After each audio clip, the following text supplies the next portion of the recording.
They didn't just kill Tony Stark. They killed the very heartbeat of the Marvel Cinematic Universe. Some say it was the perfect ending. Others believe it was a betrayal. But what if I told you?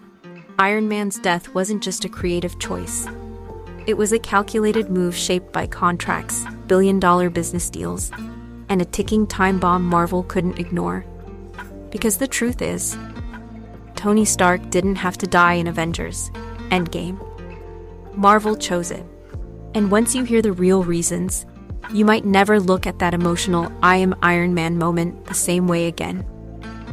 The death that shook the world, April 26, 2019. The lights go down, the screen glows, and for over 3 hours, Avengers Endgame pulls the entire planet into one last battle against Thanos. We laugh, we cry, and then, the snap. But not Thanos' snap. This time, it's Tony Stark's. The camera holds on his battered face. His voice shakes. "I am Iron Man." Snap. And in that instant, we know it's over. That moment shattered fans worldwide. Some were sobbing in theaters. Others sat frozen in disbelief. Because for over a decade, Tony Stark wasn't just another superhero. He was the MCU. So why, after building this empire around Robert Downey Jr., did Marvel choose to kill him off instead of letting him retire in peace? The man who built the MCU. To understand this decision, you need to go back to 2008. Before Iron Man, Marvel Studios was in financial trouble. They weren't the billion-dollar powerhouse we know today. They were a risky upstart betting everything on a character most casual fans barely knew. And then came Robert Downey Jr.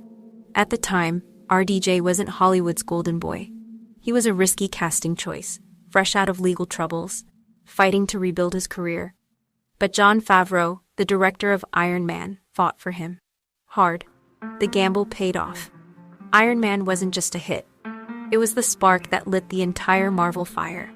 Without Downey's charisma, wit, and humanity, the MCU might have ended after 1 or 2 films. For the next 11 years, Tony Stark became Marvel's face. From Iron Man to Endgame, every major crossover tied back to him. And Marvel knew it. Which is why killing him wasn't just about story. It was about control. The billion-dollar problem. By the time Marvel hit Infinity War, Robert Downey Jr. was the highest-paid actor in Hollywood. Iron Man one salary, $500,000 base pay.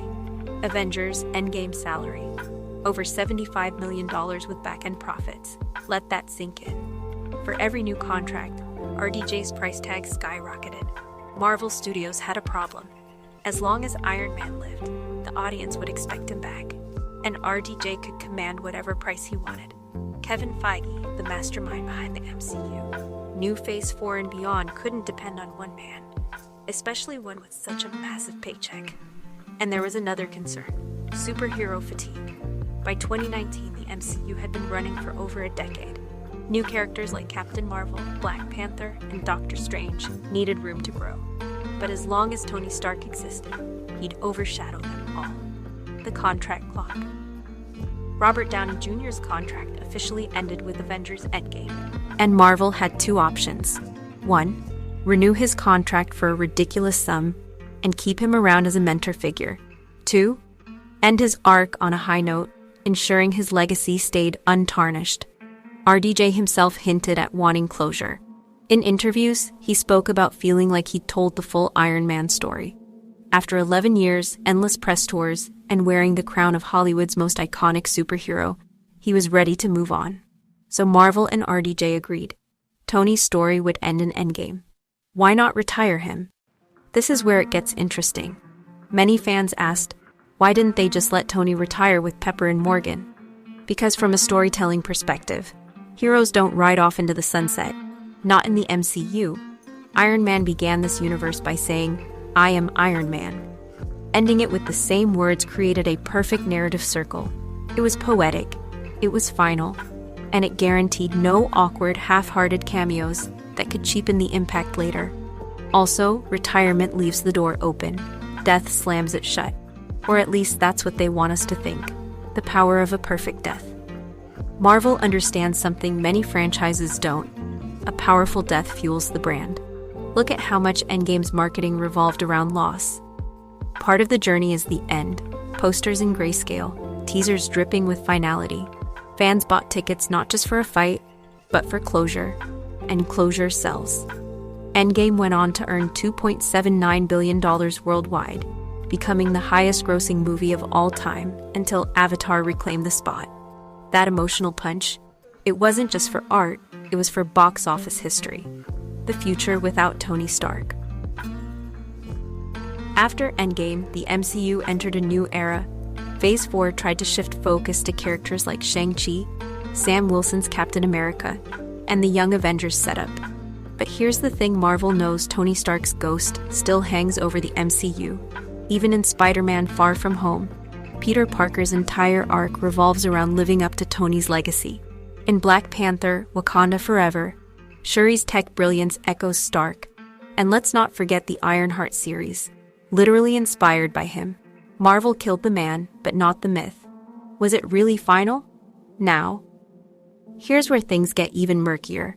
In comics, death is rarely permanent. And in the MCU's multiverse era, the possibilities are endless. A variant Tony Stark could appear in Secret Wars. RDJ could voice AI Tony in Ironheart. Marvel gets to have its cake and eat it too. They save money by removing him as a full-time lead. They keep fan excitement alive with the possibility of surprise returns. In fact, insider rumors suggest Marvel has already discussed a limited RDJ return for Avengers Secret Wars, but only as a one-off massive event. The emotional gamble killing Iron Man was risky. Lose your most bankable star, and you could lose your audience. But Marvel bet that the emotional payoff would deepen fan loyalty. And it worked. People still talk about that scene like it happened yesterday. The meme, the quotes, the fan art, it's eternal.